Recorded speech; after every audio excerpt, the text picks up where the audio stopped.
आगे तो ये भी पूछना पड़ेगा क्या हमने घर में नहाना क्या नहीं नहाना।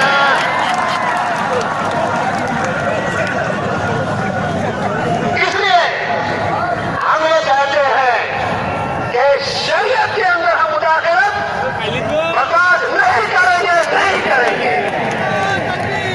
शरीयत मोहम्मदिया के बारे में कहते हो जिसके मुताबिक शायर कहता है कौले मोहम्मद कौले खुदा है, कौले मोहम्मद कौले खुदा, फरमान न बदला जाएगा, बदलेगा ज़माना ज़ात मगर कुरान न बदला जाएगा।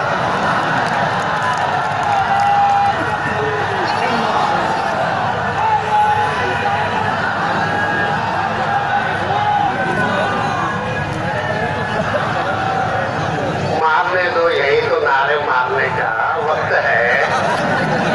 जाते वक्त तो मना कर दिए ना।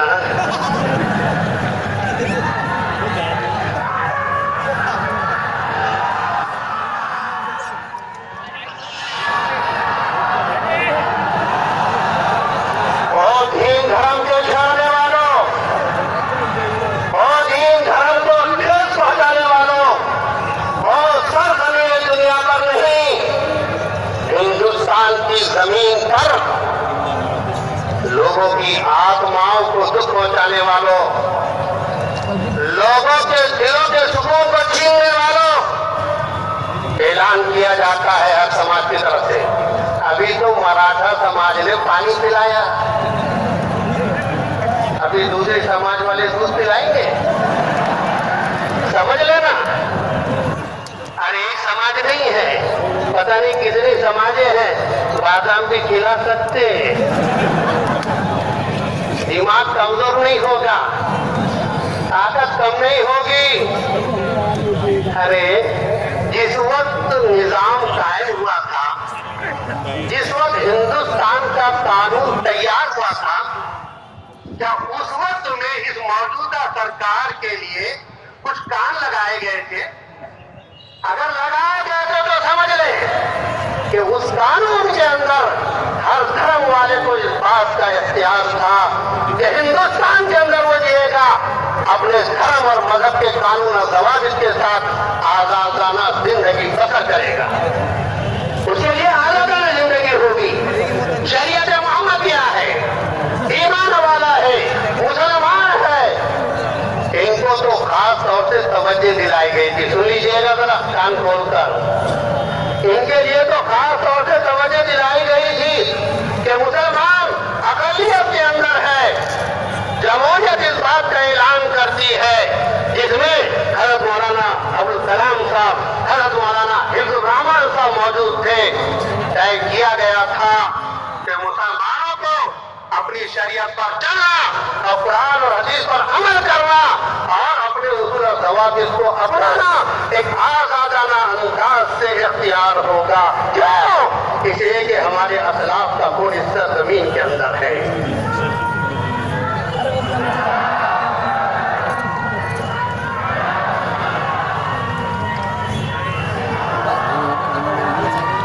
अरे हिंदुस्तान की जमीन, अरे हिंदुस्तान की जमीन, तू चुप क्यों बैठ गई? ऐलान कर दे वो मौजूदा हुकूमत, अगर तू इस तरह हुकूमत करना चाहेगी टुकड़े टुकड़े हो जाएगी। इसलिए कि मुझ पर जिस किसी ने भी इस तरह से मुसलमानों को जुल्म सितम ढाया है वो पास पास हो कर गया है। चाहते ये हो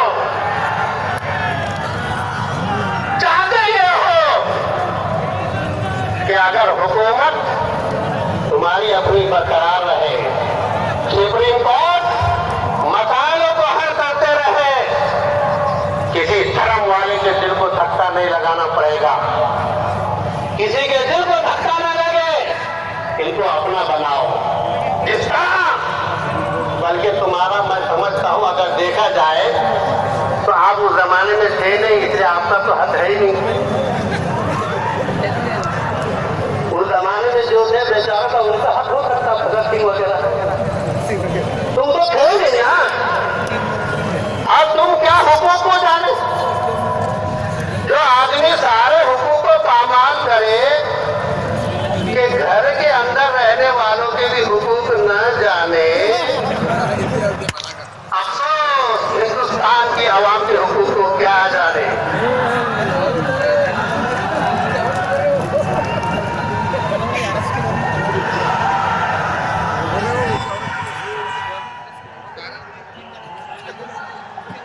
अरे ये तो अल्लाह ने नारे तकबीर, नारे तकबीर, कानूनी शरीयत में मुदाखलत, कानूनी शरीयत में मुदाखलत नहीं करे।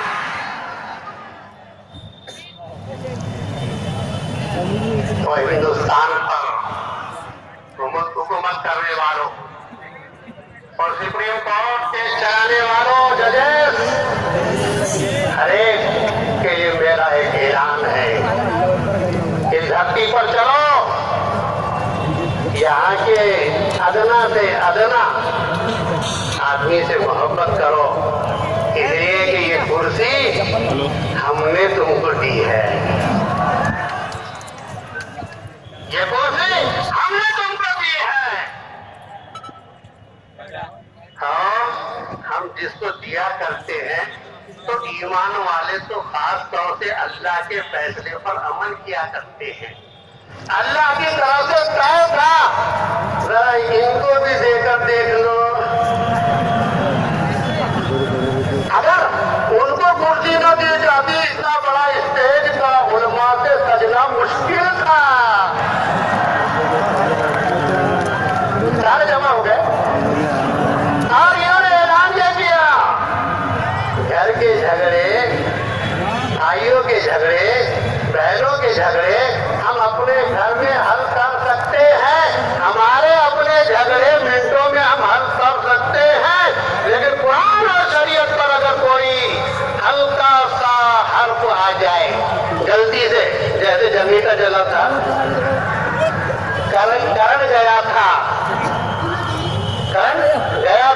ऐसा लगता है थोड़े दिन के लिए मौजूदा हालात में जिम्मेदारों के भी अकल का करण गायब करके अल्लाह ने, इसलिए कि करण तो अल्लाह की तरफ से मिलता क्या नहीं, जब तक मिलेगा, जब तक चलेगी, जब तक चलेगी, चलेगी तो शाम तक, चलेगी तो चांद तक, और वरना शाम तक। कोई भरोसा नहीं। गंगन में बच्चा पतंग उड़ाता है, गंगन में चली गई पतंग, भी क्या सोचा, माल तो बहुत बड़ा हो गया, उड़ रहा आसमान में, ये धागे को ऐसा झटका देता और पतंग गंगन की गई का नीचे हवा में उड़ने वालों, सुन लो, तुम्हारा धागा अल्लाह के हाथ में है।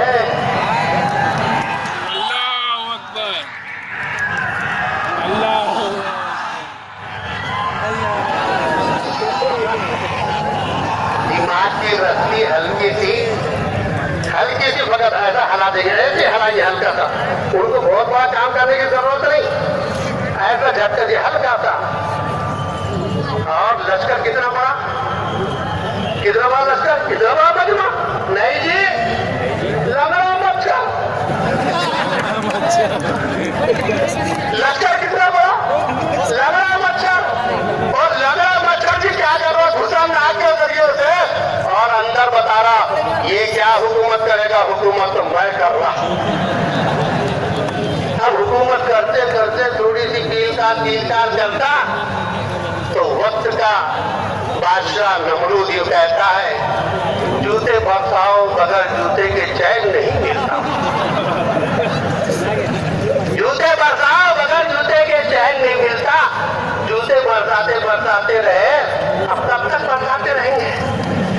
एक ने सोचा रहे बात न बजे बाखरी, ऐसा चलाया जूता काम तमाम। अब बताओ, लंगा मच्छर निकला सीना सफर होते हुए, उसने क्या कहा, मैं तो कामयाब हो गया। अल्लाह ने फरमाया, बाकी मेरा ऐसा बड़ा लश्कर है कि कामयाब होकर निकला है, तू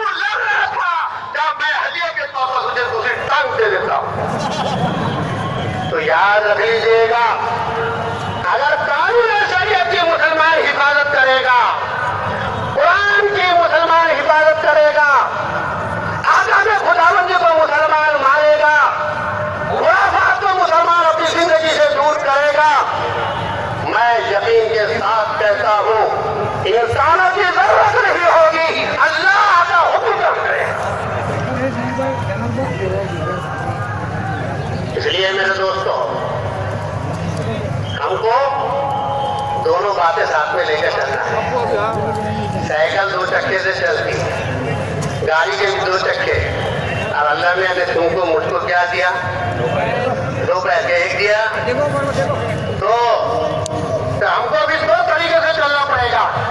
एक तरीका तो हमारा अपना ये होगा कि अगर किसी मैदान में हम सबको उतरना होगा तो पसीने के बहाने से क्या, खून के बहाने से भी हम डरने वाले नहीं होंगे।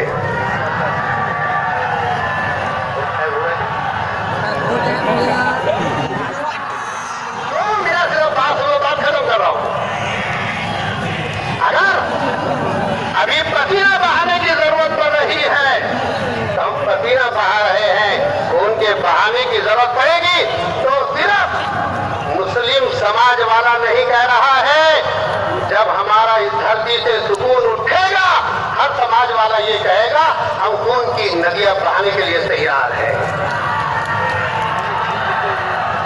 कोई हमसे पूछना चाहता है बता तुम्हारे इरादे क्या है, तो मैं एक ही शेर में उसे जमा कर देता हूँ, बात खत्म करता हूँ, मेरा वक्त हो गया कि दस्त तो दस्त है, दरिया भी ना छोड़े हम।